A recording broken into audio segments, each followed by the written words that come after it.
हरे कृष्णा, राधे राधे। वरुथनी एकादशी महाफलकारी और जल्दी मन की इच्छाओं को पूरी करने वाली एकादशी है। विष्णु पुराण के अनुसार वैशाख का महीना भगवान विष्णु को बहुत प्रिय है। नारद मुनि के अनुसार एकादशी व्रत सभी व्रतों में सर्वश्रेष्ठ है, इसे व्रतराज कहा जाता है। इसलिए खुद ही सोच लो वैशाख महीने की एकादशी कितनी ज्यादा फलकारी और कितने अधिक गुना फल देने वाली है। जो भक्त वरुथनी एकादशी पर भगवान विष्णु की पूजा करता है उसकी सभी मनोकामनाएं पूरी होती है। और अगर उस इंसान के जीवन में कभी मृत्यु का कष्ट हो तो इस व्रत के करने से उस इंसान को मृत्यु के कष्ट से मुक्ति मिलती है। मतलब उसका जीवन बिना किसी परेशानी से बड़ी आसानी से शरीर छोड़ता है। अब आपको अति पावनी वरुथनी एकादशी व्रत की दो पौराणिक व्रत कथा बताती हूँ। बहुत ही फलकारी पुण्यदायी प्रसंग है, प्रेम और भाव से सुने। वरुथनी एकादशी वाले दिन इस कथा को सुनने मात्र से हमारे सभी पापों का अंत होता है और भगवान मधुसूदन प्रसन्न होते हैं। इससे हमें भगवान का प्रेम, आशीर्वाद और उनकी प्रसन्नता मिलती है। जो भी व्यक्ति भय से पीड़ित है उसे वरुथनी एकादशी का व्रत रखकर भगवान विष्णु को याद करना चाहिए। इस व्रत को करने से हमारे सभी पाप खत्म होते हैं और हमें निश्चित तौर पर मोक्ष की प्राप्ति होती है। पहली वरुथनी एकादशी की पौराणिक व्रत कथा। एक समय धर्मराज युधिष्ठिर भगवान श्री कृष्ण से बोले, हे भगवान, वैशाख माह के कृष्ण पक्ष की एकादशी का नाम क्या है, उसकी विधि क्या है तथा उसके करने से हमें क्या फल मिलता है? आप सविस्तार मुझसे कहिए, मैं आपको नमस्कार करता हूँ। भगवान श्री कृष्ण कहने लगे, हे राजेश्वर, इस एकादशी का नाम वरुथनी है। यह सौभाग्य देने वाली, सब पापों को नष्ट करने वाली और अंत में मोक्ष देने वाली है।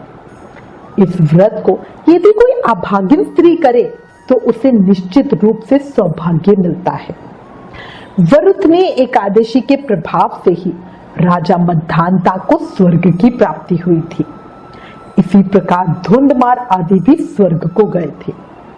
वरुथनी एकादशी के उपवास का फल 10 सहस्त्र वर्ष तपस्या करने के फल के समान है। कुरुक्षेत्र में सूर्य ग्रहण के समय जो फल एक बार स्वर्ण दान करने से मिलता है, वही फल वरुथनी एकादशी का उपवास करने से मिल जाता है। इस व्रत से प्राणी इस लोक और परलोक दोनों में सुख पाते हैं और अंत में स्वर्ग के भागी बनते हैं।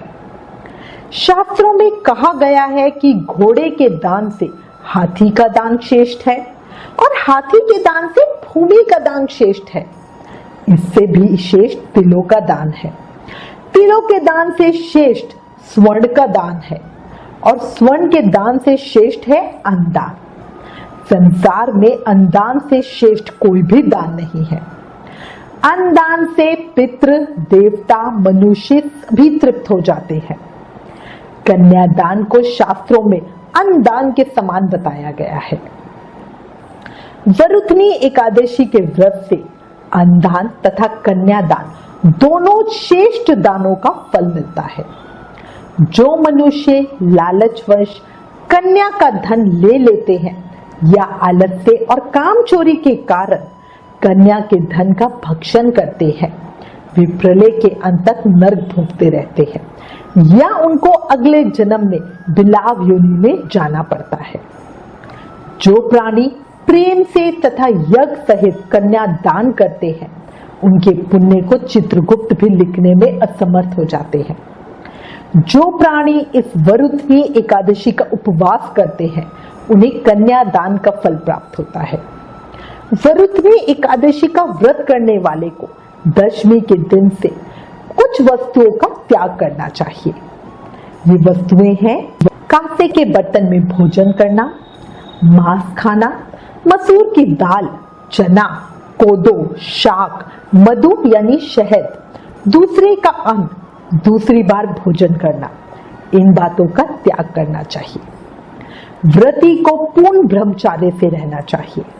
रात को सोना नहीं चाहिए, बल्कि सारा समय शास्त्र चिंतन और भजन कीर्तन आदि में लगाना चाहिए। दूसरों की निंदा, नीच पापी लोगों की संगत भी नहीं करनी चाहिए।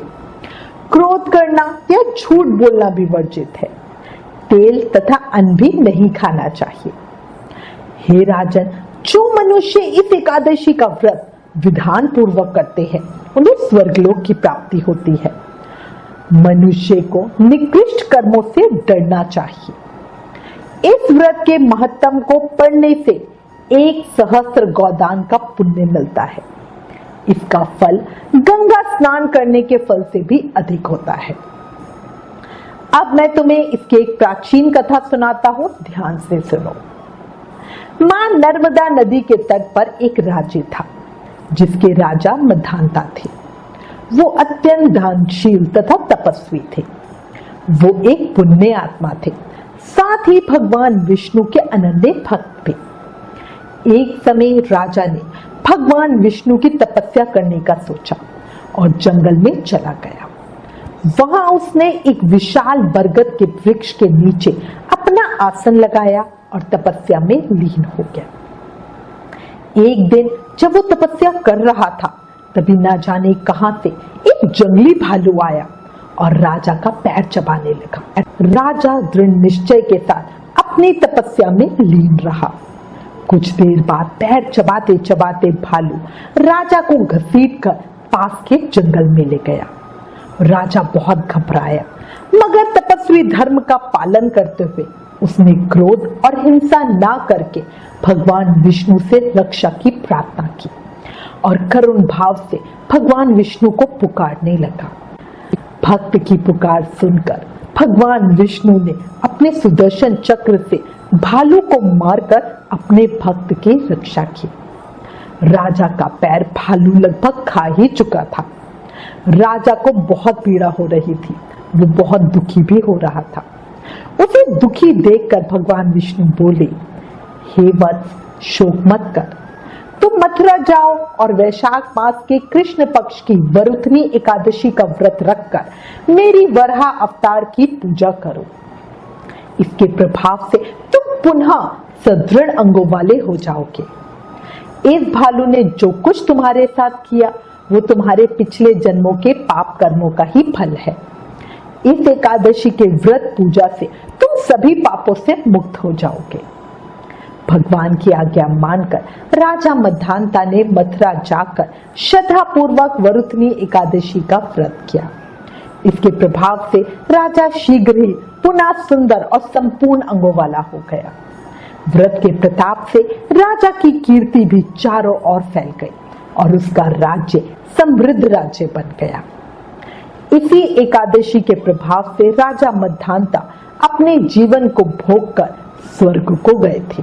इस तरह जो वरुथनी एकादशी का व्रत पूजा करता है, उसके सारे कष्ट दूर हो जाते हैं और उसके मन की सभी मनोकामनाएं पूर्ण होती है। इस कथा को पढ़ने, सुनने, सुनाने से हमें 1000 गोदान का फल मिलता है। इस एकादशी का फल गंगा स्नान के फल से भी अधिक है। एकादशी महत्तम समाप्त। वरुथनी एकादशी की एक अन्य पौराणिक व्रत कथा। एक अन्य पौराणिक कथा के अनुसार जब भगवान शिव ने क्रोधित हो ब्रह्मा जी का 5वां सर काट दिया था, तो उन्हें श्राप लग गया था। इस श्राप से मुक्ति के लिए भगवान शिव ने वरुथनी एकादशी का व्रत किया था। वरुथनी एकादशी का व्रत करने से भगवान शिव श्राप और पाप दोनों से मुक्त हो गए। धार्मिक मान्यताओं के अनुसार इस एक दिन व्रत रखने का फल कई वर्षों की तपस्या के समान है। वरुथनी एकादशी का व्रत करने से भगवान विष्णु प्रसन्न होते हैं और साधक के मन की सभी इच्छाओं को पूरा करते हैं। घर में यश, धन और सुख समृद्धि आती है। अंत में मोक्ष की प्राप्ति भी होती है। इसलिए सभी व्रत जरूर रखें। प्रेम से, मन से भगवान के पवित्र नामों का स्मरण करते रहें। हरे कृष्ण कृष्ण कृष्ण हरे हरे, हरे राम राम राम हरे हरे। याद रखो, कलयुग केवल नाम आधारा, सिर्फ नाम जाप से ही हमें कृष्ण प्रेम, भक्ति, मुक्ति, शक्ति सब मिल सकता है। राधे राधे।